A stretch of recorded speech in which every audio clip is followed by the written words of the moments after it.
What is up, y'all? Kevin Kuhn here from Athlete Factors. This is the Athlete Factors podcast. And, y'all, it's been a crazy month. Basically, all of August has been rough for me. A lot of stuff starting up, cross-country season starting up, which is a ton of fun, but also some extra work. Business is plugging along.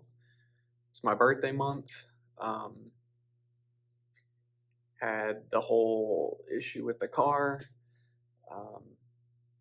It's been a crazy month, so I apologize for not having guests basically all this month. I'm getting back on the guest train and getting new people lined up. So sorry about that, but I did want to start a series. I was planning on doing this since I had kind of done a series on my last book, my latest book, The Self-Reliant Diet. Wanted to kick it a little old school and do a series on my first book, Hormonal Nutrition. So this is essentially looking at nutrition, or looking at improving body composition, decreasing fat mass, increasing lean tissue mass, losing weight, all of that through the lens of not tracking calories. So when you understand that, then some of the things that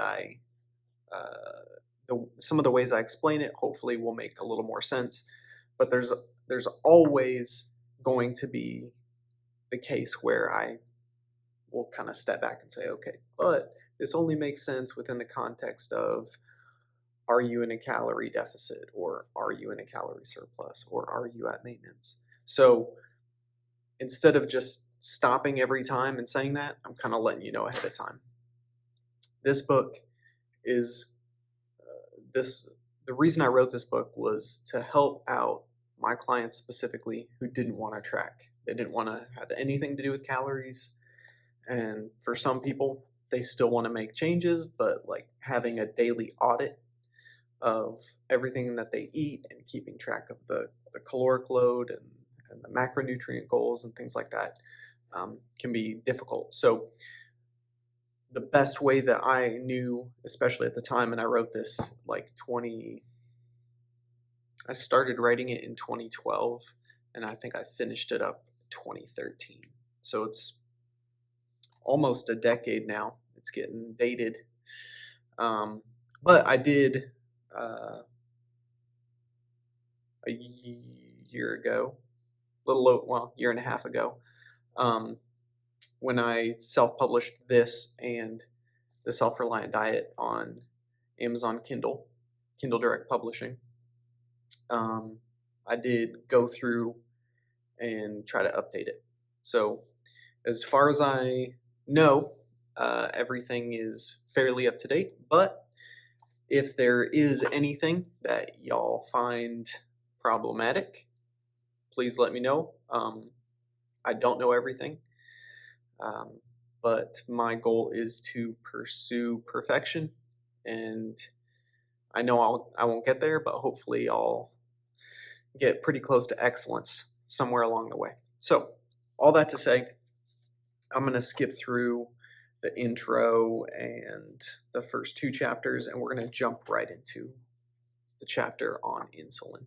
And so yeah. If you don't want me to read it to you, then please go buy it, and then you can read it. So, away we go. Insulin. So, you know what? Before I do that, this book covers, again, the perspective is, if you're not going to track your calories and macros, how can you make these changes? My theory, if you will, is that if you your hormones are dictating your metabolic rate primarily. So they're in the driver's seat. If you want to take control of that driver's seat position, then you need to understand A, what your hormones do, and then B, how they function and how they can manipulate your metabolic rate. And if you understand that, and then understand how the foods we eat, the activities we do, and specific supplements that are available, how those three things can affect and manipulate your hormones, then you can essentially take that driver's seat back. So what we'll cover is, what is the hormone? What does it do? How does it function? How can you manipulate it? And that's essentially the book. So, chapter 3 of Hormonal Nutrition by yours truly, Insulin. I want to start by exploring the role and function that insulin plays in metabolism. Due to obesity, metabolic syndrome, and type 2 diabetes prevalence in the United States, insulin is typically given a bad rap. However, there's absolutely nothing inherently bad about insulin. Insulin is critical with regards to healthy bodily functioning, as well as necessary for increasing muscle size, strength, and performance.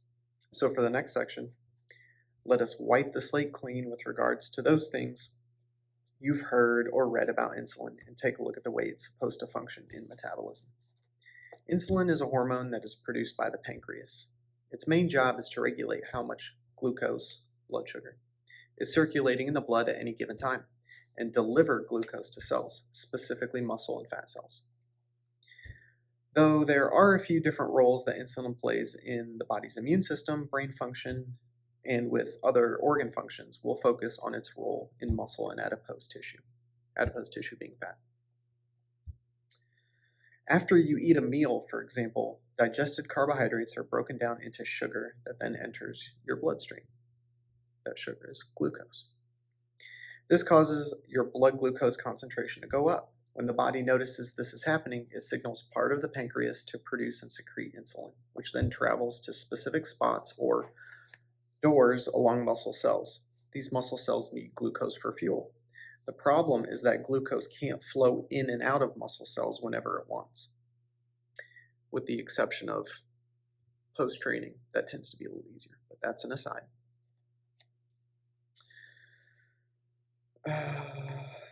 There are doors that can only be opened by a key, insulin, to let glucose into the cell. So insulin acts as a gatekeeper to allow glucose to exit the blood and enter muscle cells, as well as your liver and fat cells, so it can be used as fuel.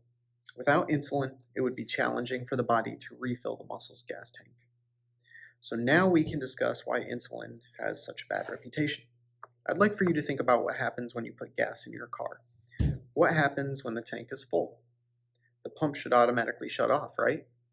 Well, when the muscle's gas tank is full, any extra glucose in the blood is sent to adipose tissue and is stored as fat. I like to describe glucose as high-intensity fuel and fat as lower-intensity fuel. The human body can't store much high-intensity fuel, so as soon as the tanks are full, the body starts to convert the sugar to lower-intensity fuel. Again, this all works within the context of calorie surplus, calorie maintenance, calorie deficit.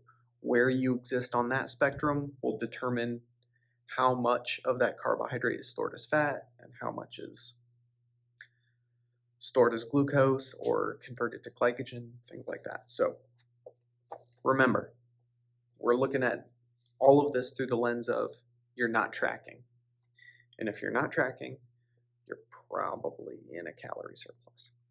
Unless you're an athlete, in which case you're probably in a calorie deficit. So, back to it. So, weight gain from fat occurs when there's a consistent overload of carbohydrates in the diet with a lack of high-intensity activity to empty the muscle cell's fuel tank. The consistent overload of carbohydrates causes a massive spike in the concentration of glucose in the blood. The pancreas has to pump out an appropriate amount of insulin to open the fuel tank door. But the fuel tanks are full, so insulin cannot do its job adequately. The glucose in the blood cannot stay there, so it slowly makes its way to adipose tissue, where it goes through chemical processes to be stored as fat. As this occurs more often and over time, the body assumes more insulin is needed to get the sugar out of the blood, so the pancreas produces more insulin. But the issue is not a matter of the amount of insulin. The problem is that there's too much glucose in the blood, which is there because of too much carbohydrate in the diet or not enough physical activity. This is where insulin resistance comes into play. The body becomes progressively less sensitive to the amount of insulin that is produced. The whole process is kind of like the boy who cried wolf. The brain says, there's too much glucose in the blood. We need insulin to get rid of it. So the pancreas makes more insulin. Then it happens again at the next meal, and the next meal, and so on. In the case of type 2 diabetes, the pancreas gets so exhausted from pumping out so much insulin that it cannot keep up with the demand signals from the brain, so it begins to make less insulin. When the body gets to this point, the brain cries wolf when the blood glucose level gets to a certain point, but the pancreas is too tired from all the previous wolf cries, so it cannot function to produce enough insulin. Some cases of this situation result in sugar or diabetic coma. That's one end of the spectrum, but I want you to know the step-by-step outworking so you can prevent it, and regardless of where you are on the spectrum, begin moving back towards a healthy insulin sensitivity level. Another issue related to this thing called insulin resistance is that insulin not only stores fat in adipose tissue, but its presence also prevents other hormones from doing their job of releasing stored fat so it can be used as fuel. So the overproduction of insulin not only increases the amount of fat you gain, but it also limits how much fat you can use. I'd be lying if I explained that only carbohydrates cause an insulin response. Amino acids, the building blocks of protein, are also known to cause the production and secretion of insulin from the pancreas. These are called insulinogenic amino acids, which is why you can be on a ketogenic diet, eat some protein, and get kicked out of ketosis. That's an aside, that's not in the book. Anyway, even if or when amino acids cause insulin spikes comparable to carbohydrate-induced spikes, I have yet to see any data showing that high-protein diets cause insulin resistance. In fact, high-protein diets typically result in returning some level of insulin sensitivity to the body. I do not know where you are along the spectrum of insulin resistance, but I do know that if you're trying to lose fat or trying to increase muscle mass or performance, increasing the body's sensitivity to insulin is a great place to start. The first thing to do to increase insulin sensitivity is to decrease the degree or amount of glucose above normal in the blood, especially following a meal. This is accomplished by reducing the kinds of food in your diet that cause spikes or significant increases in blood glucose, such as high glycemic carbohydrates and sugars. By reducing the types of food that spike blood sugar, there's less demand on the pancreas to produce insulin. If you do not know where a specific food is rated on the glycemic index chart, go to glycemicindex.com. The University of Sydney set up this website as the home of the glycemic index and is a great place to learn about how different foods affect blood glucose differently. The next thing to do is get some exercise. If you get the body moving and do some high-intensity activity, you'll use high-intensity fuel and thus empty the muscle's gas tank.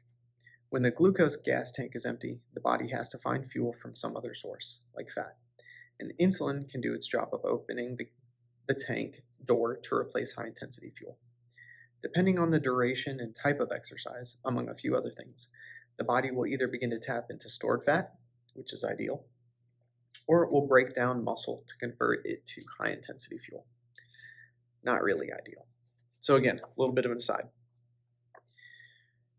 If you eat a higher carbohydrate diet, you'll store more carbohydrate as fuel if you eat more.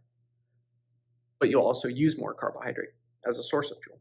If you eat more fat, like a ketogenic diet, you will utilize more fat as a source of fuel. So you may end up storing less because you're using it more. However, at the end of the day, energy balance. So if you are eating more fat, but you're in a calorie deficit, you'll end up expending more calories and you'll burn more fat and you'll lose weight. If you're in a calorie deficit from eating a ton of carbohydrates, you'll still lose weight. At the end of the day, it comes down to calorie balance. Again, we're looking at this through the lens of not calories. So, the severity of insulin resistance and intensity of physical activity should dictate the amount, timing, and type of blood glucose spiking carbohydrates in your diet. So the general rule of thumb when it comes to increasing insulin sensitivity or decreasing fat mass is this: the more sugar in your diet, the more weight and body composition issues you will probably have. There are some things you can supplement or add to your diet to improve the function of insulin. Research has shown that adding cinnamon, approximately 3 to 6 grams, to your diet every day can decrease the amount of glucose in the blood following a meal, as well as decrease fasting levels of insulin.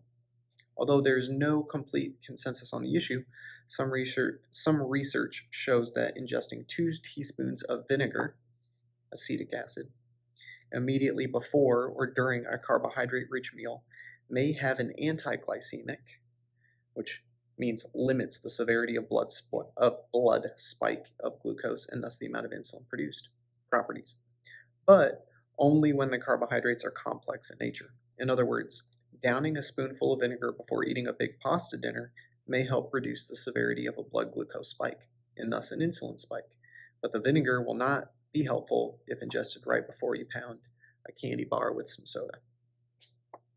A relatively old face in the supplement industry is magnesium. It can be a useful supplement when taken for at least 6 months at decreasing fasting blood glucose as well as improving insulin sensitivity. ALA, or alpha-lipoic acid, is an essential fatty acid that functions to reduce oxidative stress and damage that occurs during carbohydrate and glucose metabolism. As the body converts carbohydrates into usable glucose energy for individual cells, inflammatory byproducts are also produced. ALA works as an antioxidant to neutralize and scavenge these free radicals. Supplementing with ALA has been shown to not only improve insulin sensitivity, but also reduce inflammation in individuals with metabolic syndrome. Some research has even found that supplemental ALA can lower LDL cholesterol. Recent breakthroughs in vitamin D research have found it to be a significant player in glucose metabolism and insulin resistance. There's a correlation between individuals with vitamin D deficiency and insulin resistance, and it's now understood that many of the pathways that regulate insulin's role in metabolism and immune function are directly controlled by vitamin D. Though more research on vitamin D supplementation is necessary to determine the exact role it plays, vitamin D is becoming a popular supplement for many individuals who are trying to improve their body composition and health. Other foods or ingredients in specific foods, such as bitter melon, stevia, garlic, onion, ginseng, fenugreek, and Gymnema sylvestre, have been shown to have specific effects on either insulin sensitivity or other aspects of metabolic syndrome. One of the significant issues with these particular foods is palatability. Bitter melon specifically can be a pretty unpleasant thing to have to eat consistently. For this reason, attempts are being made to put the active ingredients from these foods into other forms that are less stressful on the taste buds. Though some supplements may help improve insulin resistance for individuals who have diabetes, this does not mean they will be helpful for those who do not have diabetes. Chromium, for example, has been used as a treatment for insulin resistance in individuals with diabetes. However, research shows that supplementing chromium in non-obese, non-diabetic individuals found it actually made their body more resistant to the effects of insulin. It's now understood that other hormones play a role in how insulin functions. Fixing the levels of adiponectin and leptin, which are typically less than optimal in overweight individuals, result in a shift towards normal insulin function. And those two hormones will be covered later in this series. One more thing that is extremely important to discuss with insulin sensitivity is the sugar fructose. Fructose in and of itself is different from most other types of sugar because it does not cause insulin release into the bloodstream, nor does it cause leptin release from fatty tissue. Due to this specific characteristic, fructose has a much higher chance of being stored as fat. Since it does not signal the insulin response, it does not have the chance to be transported to the muscle to be stored as high-intensity fuel. and is therefore much more likely to go right to fatty tissue and stored as fat. Ingested fructose is absorbed in the small intestine and then transported to the liver. The liver converts it into a form that can be used by the body. However, this usable form is not under the control or influence of insulin or other carbohydrate metabolic enzymes. Without the regulatory role of insulin and other enzymes, fructose can increase the amount of very low density lipoprotein, or VLDL, a type of LDL cholesterol, in the blood, which in turn increases the total amount of triglycerides in the blood. When there's an overload of triglycerides in the blood, known as hypertriglyceridemia, the body tries to normalize triglyceride levels by depositing some of the triglycerides into visceral fatty tissue, which is abdominal fat or fat that surrounds your internal organs, which leads to an increase in abdominal fat mass. The increase in abdominal fat causes an overload of triglycerides in the liver. This overload of triglycerides in the liver decreases the liver's sensitivity to insulin. When the liver becomes resistant to insulin, the production of VLDL goes up even more. The increased production of VLDL in the blood results in a more considerable amount of triglycerides being sent to muscle tissue. This increased concentration of total triglycerides being sent causes havoc to healthy carbohydrate metabolism and moves the body's metabolism from being locally insulin resistant at the liver to globally insulin resistant at the muscle.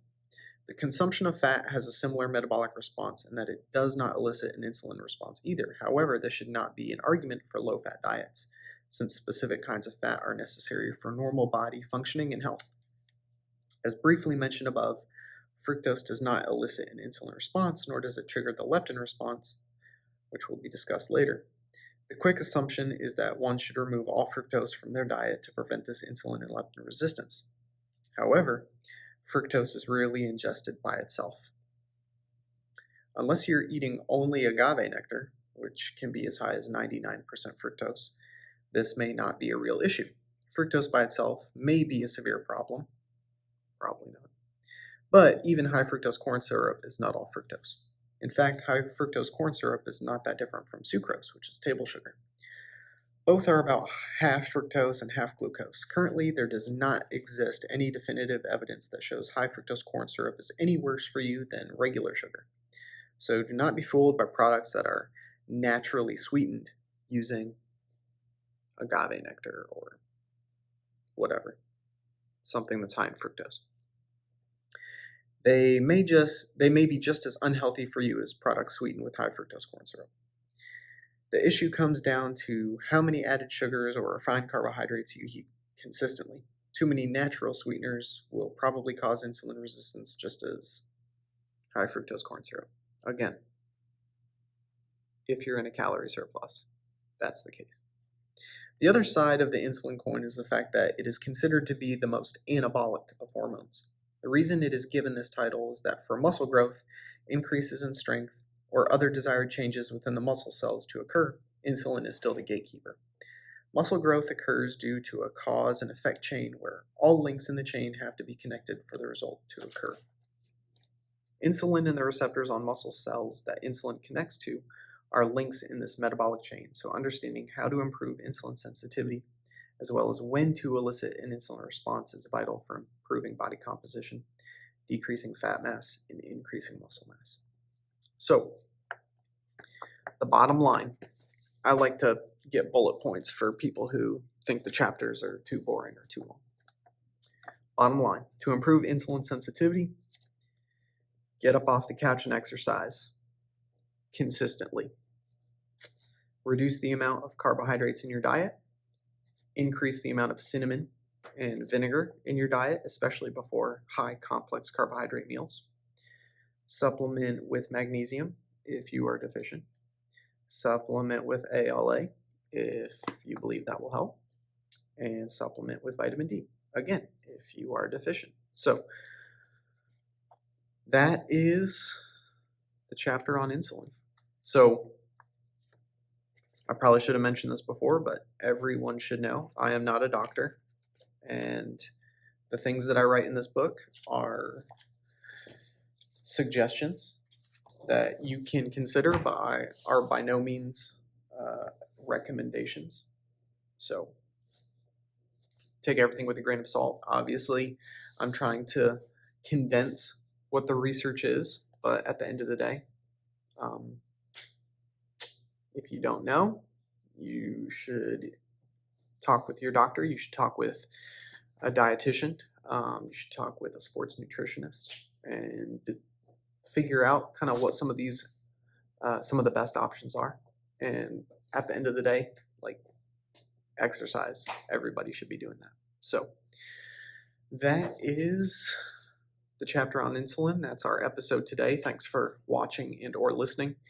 And if you guys have any questions specifically about insulin, please feel free to ask. And yeah, we'll break this up so that it's not every single week we're going through the book. But